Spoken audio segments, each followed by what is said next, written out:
Boa noite! Hino 28 do Enário Presbiteriano. As obras te coroam como um halo de esplendor, astros nos céus entoam, hino eterno a ti, Senhor. Campos, matas, vales, montes, verde outeiro e verde mar, aves e sonoras fontes formam um coro singular.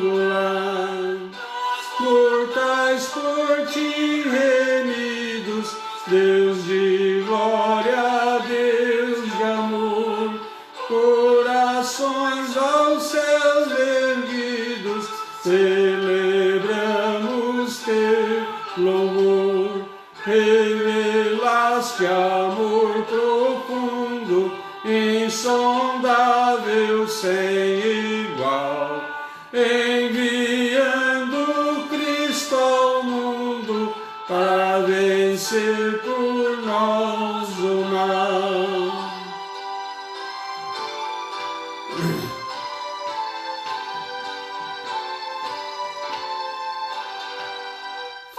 Que és de alegria e vida, és do bem inspirador, tua graça nos convida a viver em mútuo amor. Quais alegres peregrinos, sempre em marcha triunfal, cantaremos gratos hinos na jornada até o final.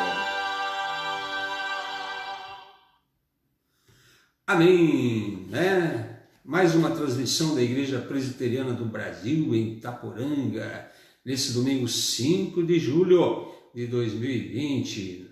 E nós vamos começando aqui o nosso culto. Você já sabe que eu sou o pastor Eduardo e você é bem-vindo a essa live, né? Nós vamos ler aqui Salmo 18, de 1 a 6.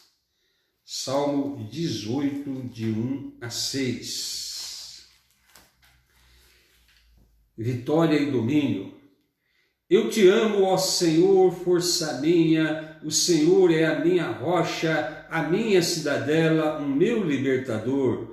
O meu Deus, o meu rochedo, em quem me refugio, o meu escudo, a força da minha salvação, o meu baluarte, invoco o Senhor digno de ser louvado, e serei salvo dos meus inimigos. Laços de morte me cercaram, torrentes de impiedade me impuseram terror, cadeias infernais me cingiram, e tramas de morte me surpreenderam. Na minha angústia invoquei o Senhor, gritei por socorro ao meu Deus, ele do seu templo ouviu a minha voz e o meu clamor lhe penetrou os ouvidos, né? Há pessoas que se sentem assim, amarradas, né? Laços de morte me cercaram, né? Torrentes de impiedade me impuseram terror. Outra expressão sobre estar preso, né? Cadeias infernais me cingiram e tramas de morte me surpreenderam, né? Então, nesse momento de angústia, o que ele fez? Invocou o nome do Senhor. Gritei por socorro ao meu Deus, né?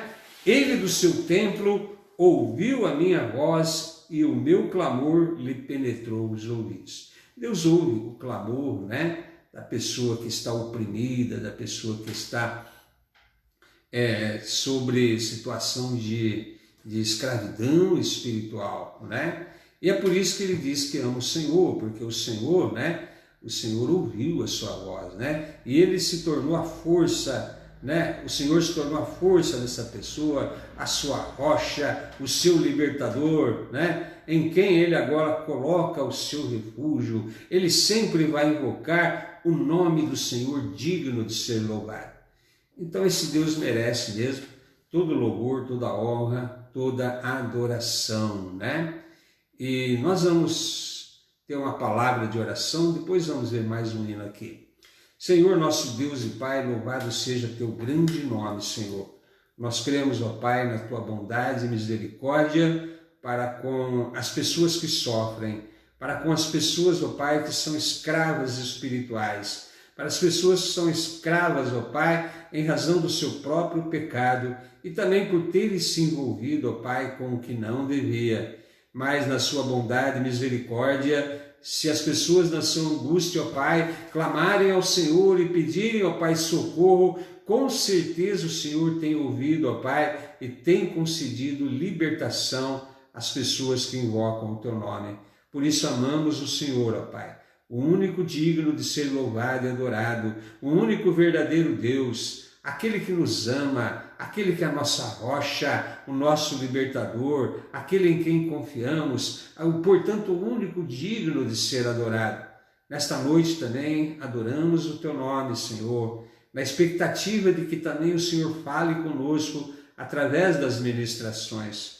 Que o Senhor abençoe, Pai, cada pessoa que estiver ouvindo esta ministração e que a tua paz possa habitar esse lar, ó Pai, essa família, essa pessoa que nos ouve. Nós oramos, ó Pai, gratos ao Senhor por tudo que o Senhor é nas nossas vidas, em nome de Jesus. Amém. Deus dos antigos, um dos hinos mais lindos do Inário Presbiteriano. Dos antigos, cuja forte mão rege, sustém os astros na amplidão, ó soberano, excelso Criador, com gratidão cantamos teu louvor.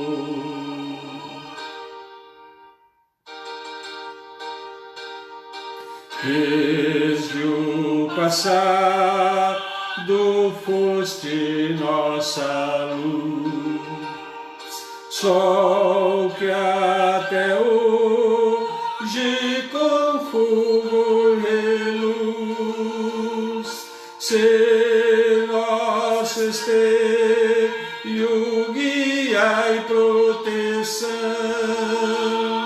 tua palavra, lei e direção.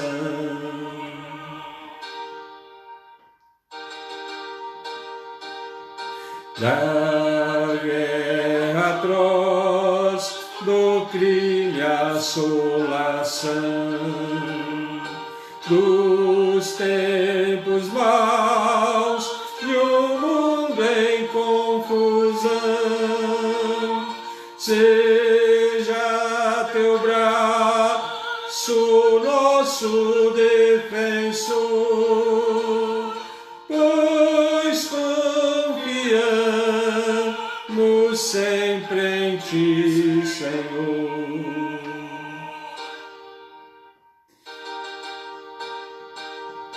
Teu povo, ó Deus, assiste em seu labor, no testemunho do teu grande amor, as nossas vidas vem fortalecer, para o teu nome sempre engrandecer.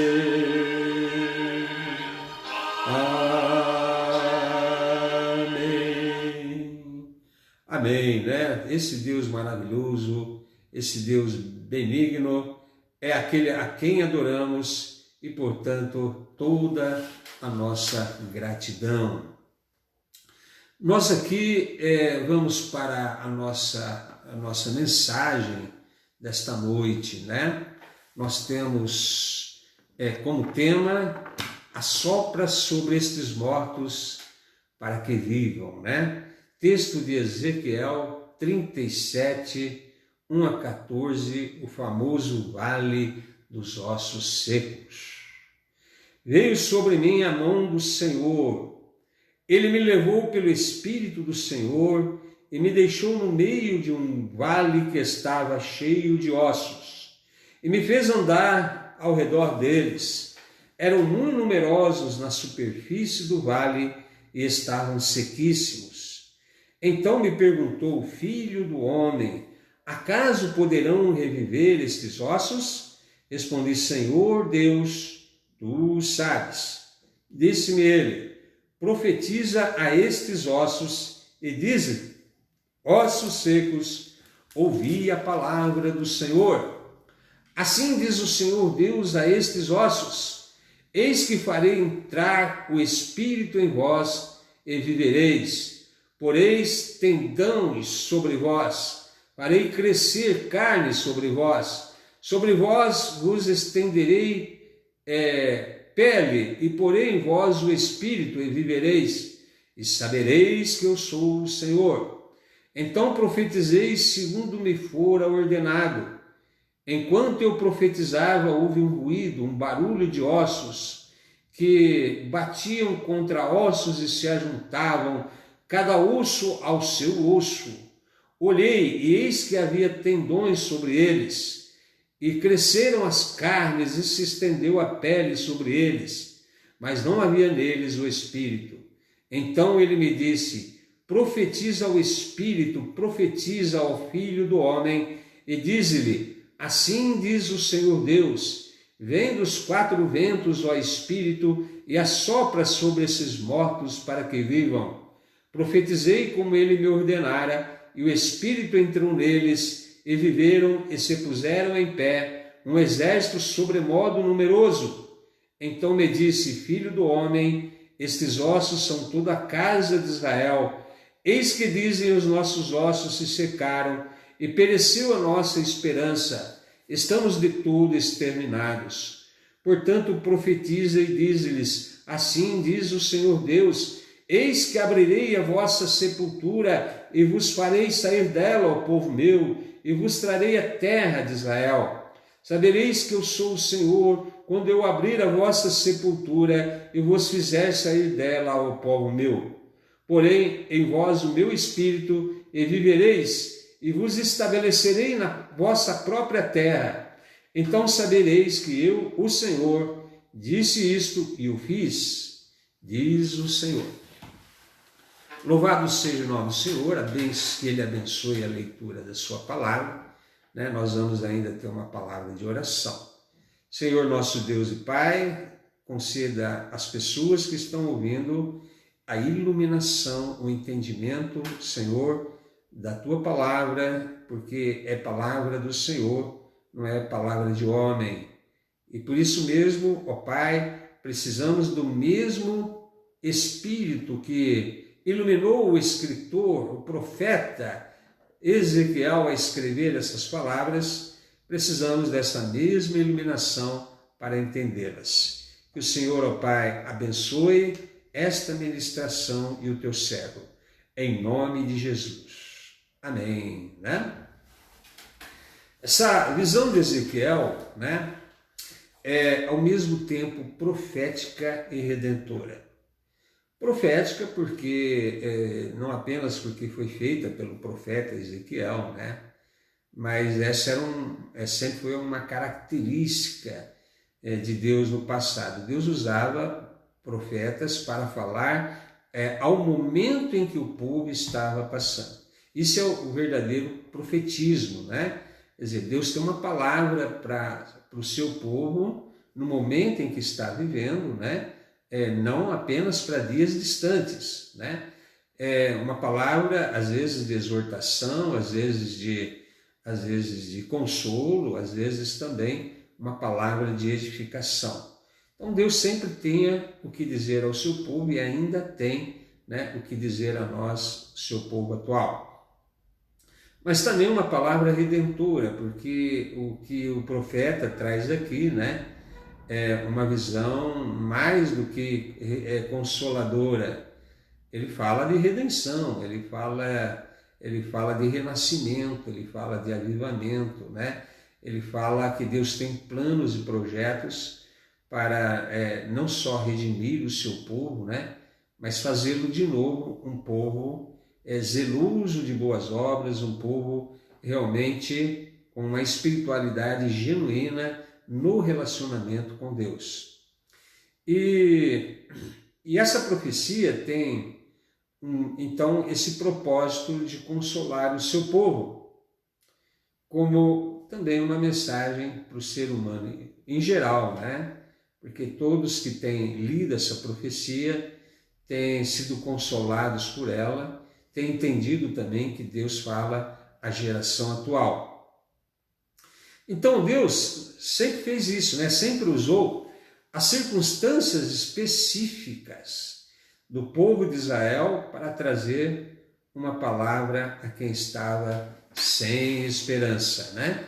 E sabe, para você esta noite, né, que está ouvindo esta mensagem, precisa de uma palavra de esperança, e ela sempre passa pela necessidade de que Deus traga sobre nós, né, vida espiritual, né? Ninguém pode ter esperança se não passar pelo processo de novo nascimento, né, gerado pelo Espírito de Deus. Então, é por isso também, né, que a gente costuma dizer que a palavra de Deus tem sempre uma mensagem para o momento em que nós vivemos, e espero que essa mensagem alcance você nesse momento da sua existência.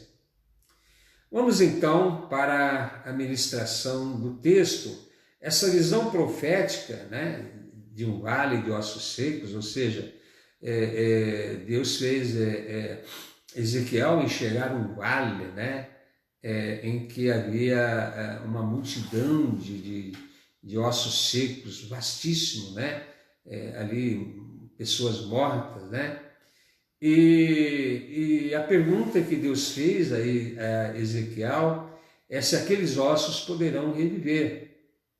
O profeta não sabia como saber as coisas de Deus, como saber os propósitos de Deus, né? E tudo que ele respondeu é: o Senhor sabe, né? Eu não sei, o Senhor sabe se esses ossos possam reviver. Então, Deus ordenou ao profeta que profetizasse aqueles ossos, né? Aqueles restos mortais de pessoas que um dia foram pessoas, né? E assim também acontece, né? Quando Deus alcança uma pessoa hoje, não é que a pessoa estava bem, cheia de vida espiritual, muito pelo contrário, né? Deus, quando vai trazer vida, até esse sentido é lógico. Se Deus tem que trazer vida espiritual para uma pessoa, é porque ela está morta, né? Isso é base da teologia, né? O novo nascimento, né? A regeneração espiritual é dada a pessoas que não estavam bem, não, pessoas que estavam mortas espirituais. E morte espiritual significa separação de Deus, né? Quando a pessoa está separada de Deus, Deus é vida, então a pessoa não tem a vida de Deus, ela está morta espiritualmente, até por causa das suas práticas pecaminosas, né? Os nossos pecados fazem separação entre nós e o nosso Deus. Então a pessoa que está separada de Deus por causa do seu pecado, ela está morta espiritualmente. Mas o contexto aqui mostra então que Deus iria trazer um avivamento, né, ao povo de Israel nos últimos dias. Eles estavam recebendo a mensagem para aqueles dias, né, uma mensagem consoladora, portanto, mas creio que o cumprimento seria para o tempo que estamos vivendo agora, os últimos dias, né? O versículo 11 diz: então me disse, filho do homem, estes ossos são toda a casa de Israel. Eis que dizem, os nossos ossos se secaram e pereceu a nossa esperança, estamos de todo exterminados. Como você deve conhecer a história bíblica, ou talvez não conheça, né? O termo Israel aqui se refere às 12 tribos de Israel.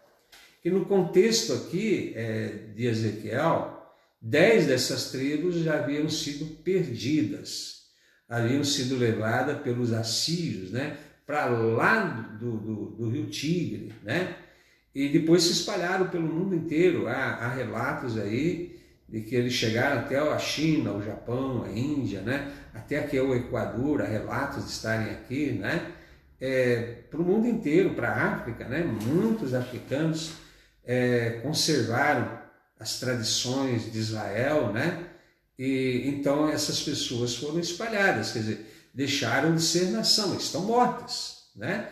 Como nação, como parte do povo de Deus. Só tinha sobrado as tribos de Judá e Benjamim, né? E mesmo essas também estavam já no cativeiro da Babilônia, quer dizer. E aqui a palavra é que Israel, ou seja, as 12 tribos como um todo, e não a tribo apenas de Judá e Benjamim, está contemplada aqui nessa profecia. Por isso eu creio que era uma palavra consoladora para eles naquele momento, mas com cumprimento na época em que estamos vivendo, porque é isso que está acontecendo nos dias atuais, e nós vamos falar sobre isso, né? Mas veja que a causa dessa morte espiritual, né, foi o afastamento do Senhor. Né? Esse é o contexto todo dessa situação de sofrimento, morte. Né? Não tem como as pessoas abrirem mão do relacionamento com Deus e acharem que não tem consequência nenhuma, né? Se voluntariamente você decide que não deseja Deus na sua vida, ou você estar em relacionamento com Deus, ou Deus controlando e governando a sua existência, então você abriu mão da vida espiritual. E as consequências são que você se afastou da luz, e, portanto, as trevas se aproximam e você se tornará tanto escravo do seu pecado, morto espiritual, quanto também, né, escravo espiritual. Então, a causa desse vale de ossos secos, né, da casa de Israel como um todo, naquele momento, né, estar morta, né, nessa expressão de vale de ossos secos, foi o afastamento do Senhor, causa da sua ignorância, né, sobre a aliança que o povo tinha com Deus, sobre o relacionamento com Deus. Eu disse que é para ser cumprido nos nossos dias, e eu vou aqui trazer então essa explicação, por que disso, né? A primeira parte, na verdade, acredito que já aconteceu, né? O restabelecimento físico da nação na Terra Santa em 1948. Como você sabe, desde o ano 70, quando Jesus profetizou que não ficaria pedra sobre pedra daquele templo, que eles seriam espalhados por todas as nações, né? Só voltaram a ser nação em 1948, né? E Jerusalém mesmo só voltou a pertencer de novo aos judeus em 1967. Então, praticamente 1.900 anos sem ser nação, né? Em Israel, sem ter um reino de novo, né? Nação no sentido povo sempre não deixaram de ser, né? Mas não tinham mais o seu governo próprio, né? Eram pessoas errantes, né? Quer dizer, e muito provavelmente esse vale dos ossos secos pode significar também o holocausto que ocorreu na Segunda Guerra, né? A gente tinha aquelas imagens daquelas valas, né? Aqueles corpos jogados, sequíssimos, né? Então, é uma imagem forte, né? Então, fisicamente, como governo, eles voltaram, né, a juntar-se ali novamente em 1948. A segunda parte está acontecendo, né, ainda, né, está acontecendo desde aquele tempo até os dias de hoje, continua acontecendo, que é Judá e as outras tribos voltando a ser uma só nação sob a mesma bandeira. Então, as famosas 10 tribos perdidas estão sendo encontradas, né? Estão sendo trazidas a Israel, Israel atual, né? Estão, então, voltando a ser uma só nação, né? Sobre o nome de Israel, né? De maneira que já foram trazidos os lembas da África, né? Que diziam que eram descendentes dos sacerdotes do tempo ali de Salomão, né? E o DNA comprovou que eles têm mesmo, né? Descendência ali da tribo de Arão, da tribo de Levi. Trouxeram aí pessoas aí da China, trouxeram da Índia, né? Mianmar, trouxeram pessoas aí de todos os lugares onde descobriram que a pessoa manteve a sua tradição judaica, e isso despertou, né, ali também no Afeganistão, os patãs, né? Se você fizer uma pesquisa aí no Google, as 10 tribos perdidas de Israel, você vai ver um relato de onde eles foram para todos os lugares.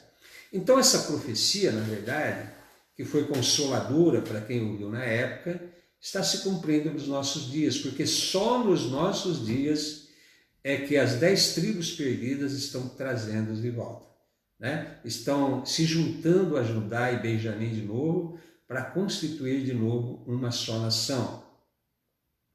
A terceira parte, então, ainda está por acontecer.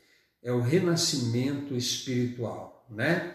E acredito que acontecerá novamente. O versículo 27 desse capítulo 37 diz: o meu tabernáculo estará com eles, eu serei o seu Deus e eles serão o meu povo. O meu tabernáculo estará com eles, eu serei o seu Deus e eles serão o meu povo. Ou seja, eles que haviam rejeitado, matado todos os profetas, eles que haviam partido para idolatria e feitiçaria, eles que haviam, por fim, né, rejeitado o Senhor Jesus, né, e não vamos aqui acusar os judeus de terem matado Jesus, né?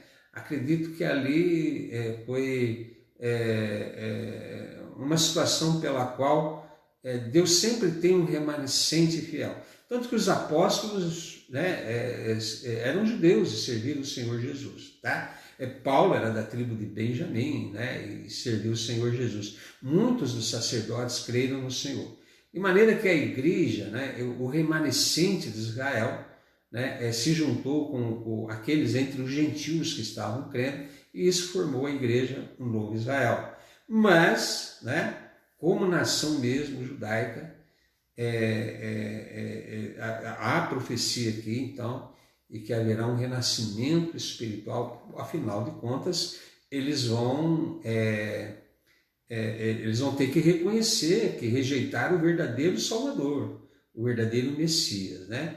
A profecia lá em Zacarias diz que olharão para mim a quem traspassaram, a quem eles traspassaram, né? Como se olha para um filho unigênito, né? E aí eu darei a eles, naquele dia, espírito de graça e de súplicas. Mas tirando todo esse contexto que é necessário, né, para explicação bíblica, nós também temos aqui uma ilustração, né, de como Deus opera a salvação e o novo nascimento e o que nos interessa para nós hoje, né? Então todo esse contexto serve de uma certa forma de como Deus age, como ilustração de como o novo nascimento é possível, né? E é sobre isso que nós vamos falar agora, né, a você que vive agora nesse século 21. Então, em primeiro lugar, toda pessoa que não se reconciliou com Deus, na pessoa do Senhor Jesus Cristo, está morto, né? Se é uma ilustração que serve para os dias atuais, e a Bíblia como um todo é a palavra de Deus, né?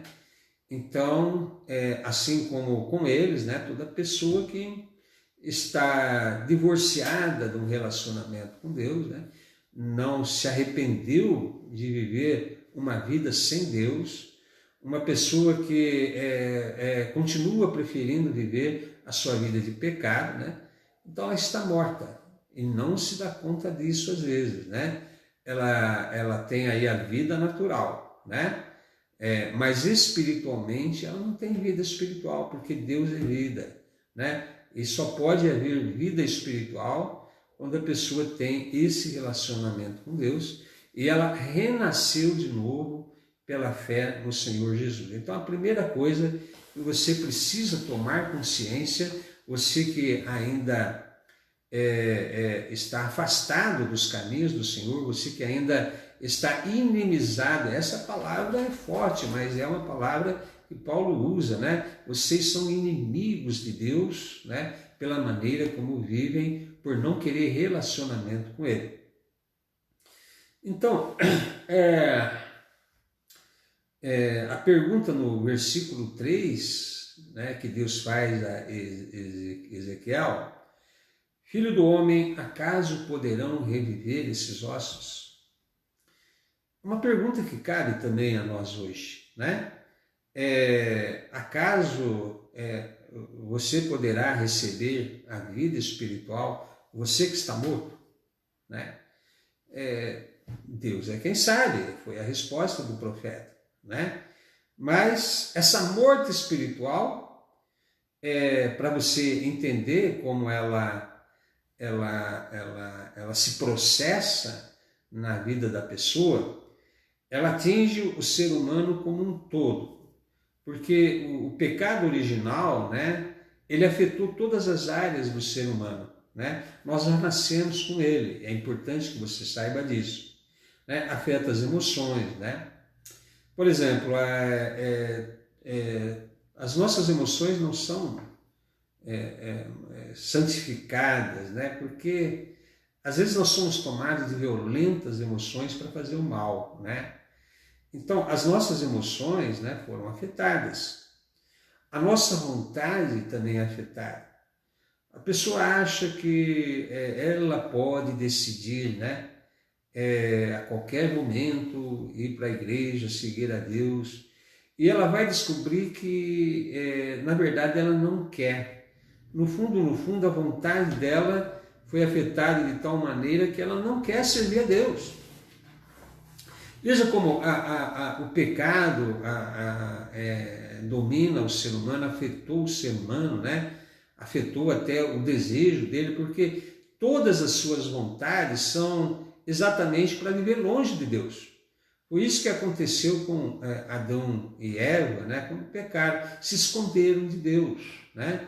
Deus sabia que eles estavam escondidos, mas fez aquela perguntinha para tocar na consciência deles, né? Adão, onde estás? Né? Então, o que acontece? Deus continua perguntando pelo ser humano que está perdido, né? Para trazer a esse ser humano o fato de que Deus é um Deus que quer relacionamento conosco, né? E, portanto, você precisa compreender que se você não se reconciliou com Deus ainda, no fundo, você tem o pecado afetando esse desejo, a sua vontade, né? E Jesus falou isso: vós não quereis vir a mim para seres salvos, né? Esse querer, essa vontade não está em você. Você não tem a capacidade de vir a Jesus, né? De querer vir a Jesus, né? Então, isso é que é morte espiritual. Né? A pessoa morta espiritual, né, ela não tem esse querer. Por isso que o cristianismo é diferente das demais religiões, né? As demais religiões, algumas, não todas, né? É a tentativa do ser humano em encontrar a divindade, né? Seja ela aí no entendimento deles, né? Os seus ídolos. Mas a fé cristã não, a fé cristã é Deus em busca do homem que se perdeu. Tanto que a pergunta logo do Senhor a Adão é isso: onde estás? Né? Tanto que a vinda do Senhor Jesus para se fazendo carne, habitando entre nós, é Deus em busca do homem que se perdeu. Porque o ser humano não tem capacidade mais de querer sequer, né, vir a Deus, porque está morto. Né? Morto não tem vontade, né? Morto não tem emoções. E também o entendimento, né? Afetou o entendimento. Né? É incrível que às vezes a palavra de Deus é pregada e a pessoa não entende. Né? A pessoa às vezes vai ler as escrituras sagradas e não entende. Em algumas pessoas dá um sono muito profundo, né? Começa a ler a palavra, vem aquele sono, uma coisa pesada. Né? Já vi pessoas aí apagarem totalmente, né? Quando a pregação está sendo feita, só volta quando terminou a pregação, para ela não ouvir a palavra. Há uma luta espiritual pela sua vida. Não pense que isso é brincadeira. Né? Então, às vezes você pensa, não, eu não quero ser cristão, eu não quero ser uma pessoa voltada para Deus, ter uma vida de relacionamento com Deus. Você pensa que é você, né, que no fundo, decide isso, mas não, você é escravo. Né? E você é morto espiritual, você não vai mesmo conseguir ter esse desejo de voltar, e mesmo que isso às vezes passe pela sua mente, você não vai entender o que é a salvação, relacionamento com Deus, a não ser que Deus mesmo, né, ilumine a sua mente, a sua compreensão. Veja que eu sempre oro antes de ministração da palavra, para que Deus dê a você a iluminação do Evangelho, a compreensão do Evangelho, porque eu sei da dificuldade. Se Deus não conceder essa iluminação, você não vai compreendê-la. Né? Então, a possibilidade de mudança também é certa, né? Pois Deus é que pode e Deus quer operar. Ou seja, uma pessoa pode ser salva porque Deus quer salvar. Não é? Somos criaturas dele e ele faz e determina o que quiser conosco. Ele poderia, como fez, né, ter acabado com o mundo antigo, com o dilúvio, preservou algumas pessoas. Quer dizer, Deus faz o que ele quiser com as suas criaturas. Mas Deus decidiu que haveria de salvar a humanidade, né, de outra forma, né, redimindo o homem por dentro, né, trazendo para isso, né, o sacrifício remidor, expiatório do Senhor Jesus na cruz. Né? Então há esperança, porque Deus quer salvar. Né? E Deus mesmo, ele opera essa salvação em nós. Né?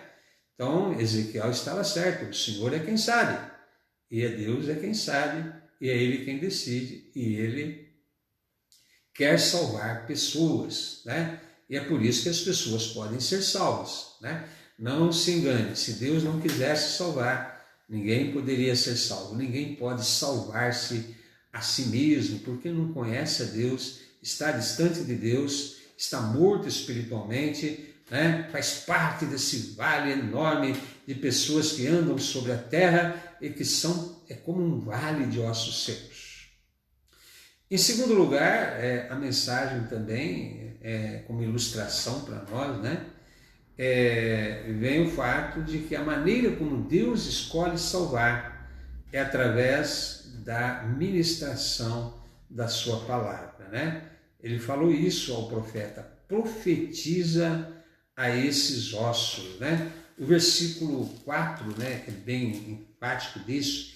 Disse-me ele: profetiza a estes ossos, e disse-lhes: ossos secos, ouvi a palavra do Senhor. Então, é interessante isso, porque até hoje, né, a fé é por ouvir e ouvir a palavra do Senhor. Né? Também lá em Romanos 10:17, o apóstolo Paulo diz: a fé vem pela pregação, né? E a pregação pela palavra de Cristo. Né? Então, é o método que Deus escolheu, por isso que é tão importante você estar ouvindo essa live, né? É tão importante, porque Deus está colocando em você o desejo de ouvir a sua palavra. Há pessoas que vão, nesses dias, né, se ocupar com distrações, né? Distrações, todo tipo de distração. O que não falta no mundo de hoje é distrações, entretenimento, né? Há tanta coisa que a pessoa pode fazer nesse período de isolamento social, entre elas, né, ouvir as pregações da palavra de Deus. Quando isso acontece, é bom sinal, sinal que Deus tem despertado em você o desejo de ouvir a sua palavra, né? E pode conceder a você a fé salvadora no momento em que você estiver ouvindo a palavra. É assim que as coisas são, é assim que as coisas funcionam, né? A fé vem pelo ouvir e ouvir a palavra de Deus. Ou como Paulo diz lá em Efésios, né? Falando àqueles crentes já de Efésios, né? Desde o dia em que ouvistes a palavra da verdade, o evangelho da vossa salvação, tendo nele também crido, fostes selados com o Espírito Santo da promessa. É assim que as coisas são, é o método de Deus. Ninguém vai ser salvo sem crer no evangelho, sem crer na pregação do evangelho, né? Por isso é tão necessário a pessoa não só ser despertada a ouvir, mas receber a iluminação, a compreensão do evangelho. Se isso estiver acontecendo com você, é sinal que Deus já está te chamando. Assim cremos, né? Veja que Deus faz tudo pela palavra dele. Por exemplo, esse universo ele criou pela pregação da palavra, né? Haja luz, houve luz, né? É assim que Deus faz, né? Tudo ele faz pela sua palavra, né? O escritor aos Hebreus diz isso, né? Pela fé cremos que o universo foi criado pela palavra de Deus de maneira que o invisível veio se tornar visível, né? De uma forma, então, que hoje nós o vemos, né? Então, também Deus cura as pessoas pela sua palavra. Quando o Senhor Jesus andou entre nós, curava as pessoas meramente com a palavra, né?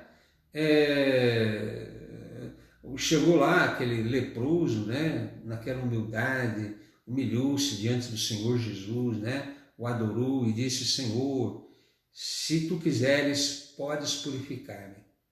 Olha que humildade, né? Olha que compreensão de que tudo depende da vontade de Deus, afinal de contas, né? Porque no poder de Deus ele cria, né? E por isso mesmo ele adorou o Senhor naquele momento, e o Senhor Jesus disse: quero, fica limpo. Meramente com a palavra, a lepra foi embora, e assim foram todas as suas curas, né? Meramente com a palavra. Deus criou o universo pela palavra, Deus cura as pessoas, tudo que Deus precisa é enviar a sua palavra, né? E ele refaz todo o universo, ele refaz, né? Ele traz um novo avivamento sobre as pessoas, né? Profetiza sobre esses ossos, profetiza, né? Para que esses ossos vivam, né? Então a salvação vem por ouvir, e ouvir a palavra de Deus, né? Por isso alguém só é salvo se ele está sendo trazido a um despertamento em ouvir a palavra de Deus, e Deus pode conceder a fé necessária e o arrependimento para que, ouvindo a palavra, ela seja salva. Mas tem um terceiro conceito aqui importante, né? A regeneração. Versículo 5, assim diz o Senhor Deus a estes ossos, eis que farei entrar o Espírito em vós e vivereis. Então, a mudança é espiritual e interior. Não deixando de ser uma pessoa que vive uma vida sem religião, para uma pessoa que passa a ser religiosa, né? Não é isso que Deus quer, né? há muitos religiosos que estão mortos espiritualmente.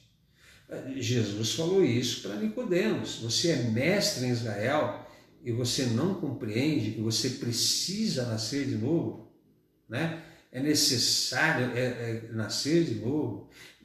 Se você não nascer de novo, você não entra no reino de Deus.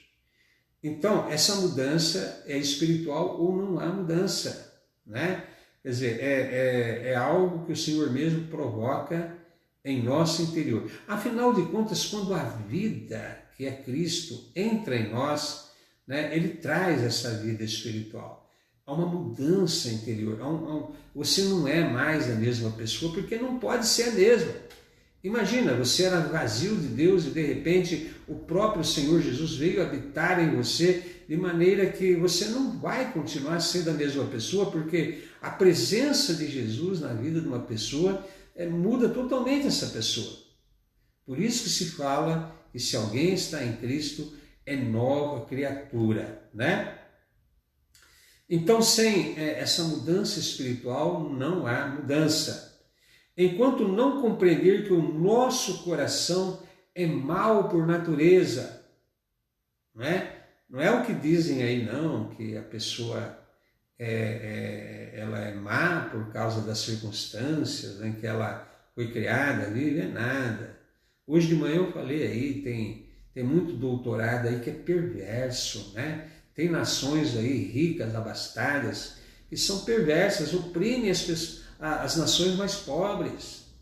Né? O coração do homem é mau. Enquanto você não compreender que isso, você jamais vai perceber a necessidade de nascer de novo, a necessidade de regeneração interior. Você não é uma pessoa boa, ninguém é, né? Senão não precisa de salvação. Jesus falou: eu não vim buscar pessoas sãs, eu vim buscar os doentes. A pessoa que se considera a si mesma uma pessoa boa, saudável, na verdade ela está perdida e não sabe, e ela não vai, portanto, querer a salvação e a cura que o Senhor Jesus proporciona. Só quem se reconhece doente, só quem se reconhece pecador, só quem se reconhece uma pessoa que precisa ser mudada, Senhor, ou o Senhor me muda por dentro, ou eu jamais vou, ó Pai, de alguma forma ser uma pessoa voltada para Ti. Então é necessário compreender isso, né? Enquanto não houver transformação, a pessoa não é confiável nem a si mesma, quanto mais a outras pessoas. Então a mudança é a habitação do Espírito vivendo em uma pessoa, né? Essa mudança pode ser gerada na sua vida, né? Se você crê no Evangelho, se você crê na morte do Senhor Jesus, no sacrifício vicário. Vicário significa substitutivo. Quem tinha que morrer naquela cruz era eu, era você. E, no entanto, foi ele que morreu. Né? Ele morreu a nossa morte para vivermos sua vida. Né? Então, é importante que você compreenda que salvação só em Jesus. E é só em Jesus porque foi ele que morreu pelo meu pecado. Quem tinha que morrer lá era você, né? Era eu. Mas houve uma substituição, né? Deus proveu para si o Cordeiro, né? Para o sacrifício. Eis o Cordeiro de Deus que tira o pecado do mundo, o Senhor Jesus. Mas, em último aqui, para conhecer a Deus, né? Versículo 6. Porém tendões sobre vós, farei crescer carne sobre vós estenderei pele, porei em vós o Espírito e vivereis, e sabereis que eu sou o Senhor. Né?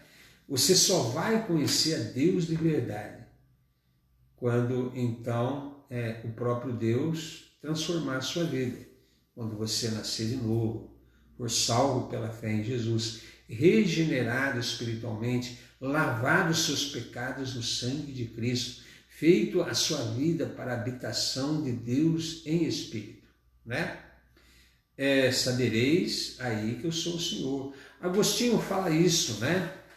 Agostinho de Hipona, ele diz assim, é necessário crer para conhecer e não conhecer para crer, né? Tem pessoas que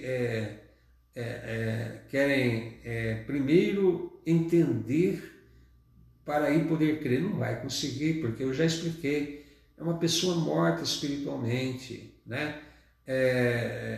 A sua disposição, o seu entendimento está afetado pelo pecado. Ele não vai ter que entender para crer, ele vai ter que crer primeiro. Se ele crê primeiro e crê no Evangelho, porque é tudo que se requer de uma pessoa, crê no Senhor Jesus e será salvo, né? Tu e tua casa, foi o que Paulo falou ao carcereiro de Filipos. Então, se você crer, você vai entender, né? E não ao contrário. Então, trata-se, né, de olhando para Cristo, como diz, assopra sobre esses mortos para que vivam. O versículo 11 diz, trazer esperança a quem mais não tem, né? Então, o desejo aqui é trazer essa esperança a quem não tem, né? Vocês dizem, os nossos ossos se secaram e pereceram toda a nossa esperança, né? Estamos de todo exterminados. Então, quando a pessoa não tem mais esperança, né? O Senhor diz, assopra espírito sobre esses mortos e vão reviver. O versículo 12 diz tirar a morte, né? Portanto, profetiza e diz, assim diz o Senhor, eis que abrirei a vossa sepultura e vos farei sair dela, o povo meu, e vos trarei a terra de Israel. Né? Significa tirar a pessoa da sepultura, da morte em que ele está. Assim como Jesus ressuscitou a Lázaro, né? Significa também dar vida espiritual em Cristo. O versículo 13 diz, sabereis que eu sou o Senhor, quando eu abrir a vossa sepultura e vos sair dela, ó povo meu, né? Porém vós, o meu espírito, e vivereis, e vos estabelecerei na vossa própria terra. Porém vós, o meu espírito, e vivereis. Então se trata também de dar vida espiritual, né? Então, trazer esperança a quem não tem mais esperança, né? Tirar da morte e trazer a vida para quem não tem mais, para quem está morto espiritualmente. E dar a vida espiritual em Cristo, né? Gosto quando o apóstolo João, na sua primeira epístola, né, no capítulo 5, ele diz, olha, Deus nos deu a vida eterna. A vida eterna está em seu Filho. Logo, quem tem o Filho tem a vida. Quem não tem o Filho não tem a vida. É simples assim, né? Se você ouviu a palavra da verdade, tendo nela também crido nesta mensagem, tudo o que você precisa fazer é uma oração, dizendo-se, reconhecendo-se pecador diante do Senhor, morto espiritualmente. É fácil você dizer isso em uma oração, pedindo a misericórdia do Senhor e o perdão dos seus pecados, né? E crendo que Jesus assim pode te perdoar, né? E aí ele virá fazer morada. Convide o Senhor Jesus a entrar na sua vida, no seu coração, e você então vai reviver. Essa pessoa morta vai entrar o Espírito nela e ela vai reviver. Então há uma necessidade de um autoexame aí, né? Olha que mesmo você estando numa igreja, esse autoexame é necessário, viu? Jesus falou isso para a igreja de Sardes, né? Você tem nome de que vive, mas você está morto. Faça esse autoexame, não é porque você frequenta uma igreja, não. Eu já frequento uma igreja, eu sou da denominação tal, né? E Jesus falou para uma igreja, você tem nome de que vive. mas você está morto, arrependa-te, né? Então recomece com Deus, né? E receba a vida de Deus no Espírito. Que Deus abençoe a você esta noite também, que você tenha recebido essa palavra como de Deus para a sua vida esta noite, e que você decida-se hoje, né? Porque o Senhor está te chamando, o Espírito está te chamando para que você faça um concerto com Deus essa noite. Basta você ir para o seu quarto, no silêncio ali, né? Fazer aquela oração que eu disse, né? Reconhecendo o seu pecado, a sua necessidade de ser perdoado, da misericórdia do Senhor, né? Crendo que Jesus morreu pelos seus pecados e ressuscitou para a sua justificação, convidando o Senhor Jesus a entrar. Qualquer um pode fazer essa oração. Clame pelo Senhor Jesus: Jesus, tem misericórdia de mim, né? E me salve. É tudo o que precisa. E que Deus te abençoe. Nós vamos terminando aqui, vamos fazer uma oração final e eu vou dar a bênção, né? Senhor, nosso Deus e Pai, abençoe a pessoa que ouviu esta pregação, que ela possa ter sido tomada pelo arrependimento de não servir ao Senhor. Arrependimento esse que é dado pelo Senhor também, sinal que o Senhor já começou uma obra de salvação nessa pessoa, concedendo-lhe também a fé para crer. Permita, Pai, que então, movido pelo Teu Espírito, essa pessoa, Pai, faça a entrega da sua vida ao Senhor Jesus. Que seja espontânea, que seja com as palavras dela, mas que seja efetivamente uma entrega da vida dessa pessoa ao Senhor. E que o Senhor, então, faça um novo nascimento nessa vida. Que ela possa, então, através desse novo nascimento, conhecer o Senhor. Nós cremos que o Senhor assim faz, porque o Senhor faz, porque o Senhor quer salvar. A salvação pertence ao Senhor. Nos abençoe, Pai, para mais uma semana que se inicia aí. Que a graça maravilhosa do Senhor Jesus, o amor de Deus, o Pai, a consolação do Espírito, seja sobre todos vós, desde agora e para sempre. Amém. E que Deus te abençoe.